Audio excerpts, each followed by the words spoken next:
Et salut à tous, allez on est reparti avec un nouvel épisode de notre série sur l'UTMB 2022, les 30-30, 30 favoris en 30 jours. Et aujourd'hui, on s'occupe d'un coureur allemand, Hannes Namberger. C'est parti!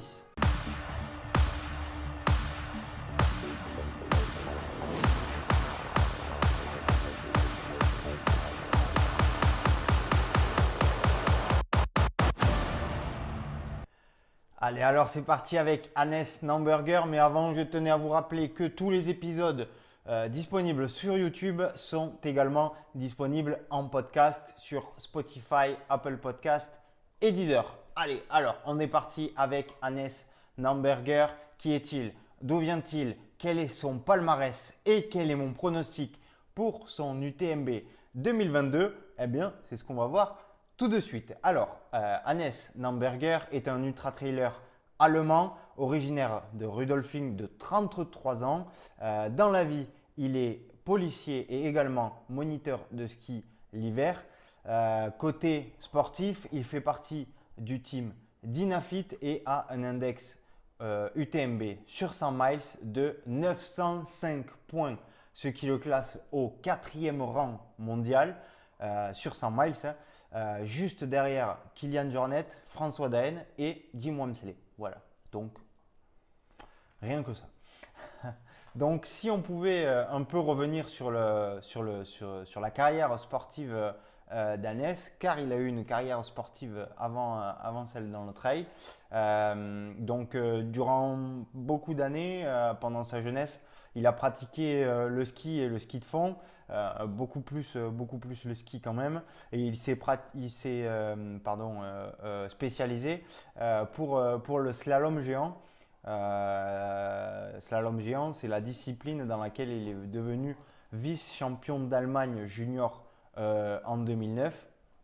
Donc il a vraiment acquis une certaine rigueur d'entraînement grâce au ski, on le verra un peu après.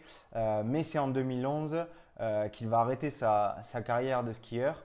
Il va prendre du temps vraiment pour lui, pour voyager, découvrir et beaucoup randonner en montagne. Et donc il va faire ça pendant 4 ans, il va voyager pendant 4 ans. Et c'est vraiment en 2015 qu'il va découvrir le trail et il va s'inscrire à son premier trail et il va vraiment s'entraîner pour. Il ne va pas y aller la fleur au fusil, il va vraiment s'entraîner pour ce trail. C'est le Karwendel en Autriche, un trail de 50 km et 2300 mètres de dénivelé positif. Et à ce trail de 50 km, il terminera à une très encourageante 6e place sur environ 700 participants. Donc très encourageant pour une première course et un premier trail.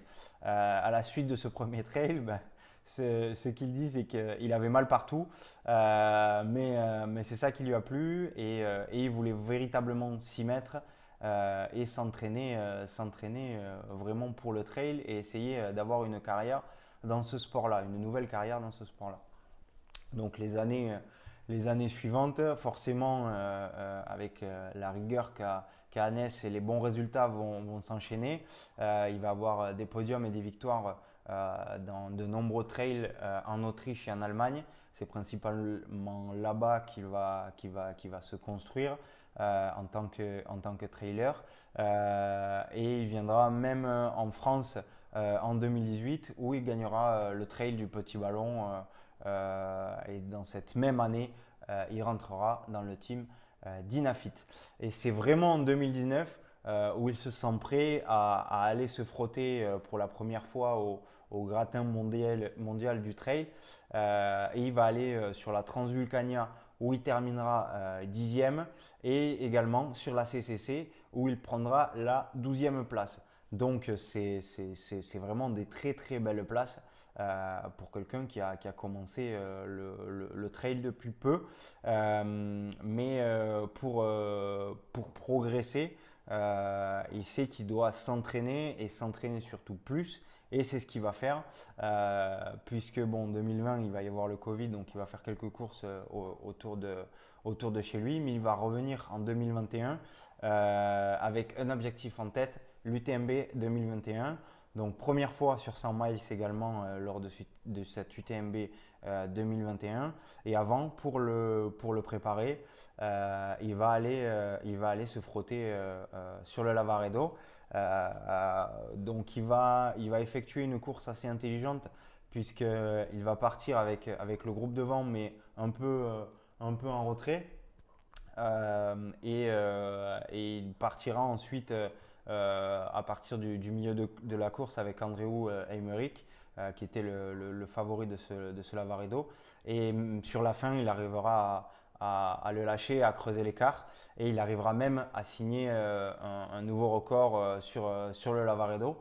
Donc Lavaredo qui est quand même une course mythique. Et il arrive dès sa première participation sur cette course à faire le record de la course. Donc il est prêt pour son UTMB 2021. De là, le 27 août, il s'élance de Chamonix. Il partira très prudemment, comme à son habitude, aux alentours de la 30-40e place. Et il remontera petit à petit tout au long de la course, assez régulièrement. Il fera le Pac-Man. Il remontera jusqu'à la 6e place. Donc il reviendra à Chamonix avec une belle 6e place, très très encourageante pour un premier 100 miles et un premier UTMB. Et en fin d'année 2021, il ira même se frotter sur la Mute à Madère et il va remporter cette Mute Madeira devant notamment Dimitri Mitayev. Donc voilà, 2021, grosse année pour Hannes Namberger avec une victoire sur le Lavaredo, une 6e place à l'UTMB et une victoire sur la Mute. Année très très très très très prolifique pour Hannes Namberger. Cette année 2022, Hannes est plus en forme que jamais, encore plus que l'an passé. Il est fraîchement marié, ça y joue aussi. Hannes est allé gagner le Peñagolosa Trail en Espagne, un trail de 100 km, donc là en tout début d'année 2022. Mais surtout, il va se raligner sur le Lavaredo et il va gagner encore une nouvelle fois avec la même stratégie de course, pas partir trop vite. Et il battra encore son record de l'an passé et cette fois en passant sous les 12 heures. Donc c'est une performance qui est assez énorme sur le Lavaredo. Et il y avait quand même quelques cadors au départ comme Pau Capel ou Mathieu Blanchard.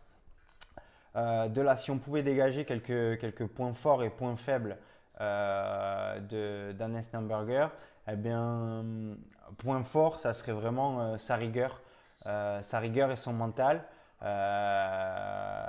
Il donne vraiment l'impression d'être prêt à chaque course où il s'aligne et il l'est vraiment à chaque fois puisqu'il a toujours de très bons résultats. Aucun DNF, il n'a jamais abandonné sur aucune des courses où il s'est aligné. Donc ça prouve qu'il est vraiment prêt à chacune des courses où il s'aligne. Et autre point fort, eh bien, c'est vraiment son intelligence de course également. C'est quelqu'un qui part pas trop vite. Il est assez attentiste en début de course, il regarde un peu comment ça se passe. Il a toujours pas trop loin la tête de la course, mais il est un peu attentiste, un peu en retrait, comme ces deux éditions du Lavaredo qu'il a remporté avec le record de la course à chaque fois, et comme son UTMB 2021 où il part assez loin et il termine à une très belle 6e place. Et si on pouvait y dégager un point faible, eh bien, ça serait son manque d'expérience sur 100 miles, puisqu'il en a un seul à son actif. L'UTMB 2021 l'an passé, c'est son seul 100 miles. Bon, il termine à une très très belle 6e place, mais manque un peu d'expérience sur ce format-là. Mon pronostic, c'est que ça joue clairement le podium et la victoire pour Hannes. L'an passé, il s'est vraiment familiarisé avec le parcours. l'ambiance et toute la particularité de l'UTMB. Cette année, on voit qu'il est encore plus fort puisqu'il a remporté le Lavaredo en dessous des 12 heures en battant le record de la course qu'il détenait. Le Lavaredo, comme je vous ai dit, c'est un parcours qui est quand même assez mythique où des gros noms sont venus. Et là, il est venu en costaud pour poser son nom sur cette course mythique. Donc, Hannes va certainement jouer devant, peut-être pas en début de course, mais sur la fin de course, il risque de revenir. Donc, ça va faire une très belle bagarre pour Hannes Namberger. Donc, voilà pour Hannes Namberger. J'espère que cet épisode vous aura plu. N'hésitez pas à me donner votre pronostic en commentaire. On approche de la fin. N'hésitez pas à vous abonner pour suivre les prochains épisodes, à liker et à partager ces vidéos. On se dit à demain pour un nouvel athlète. Salut!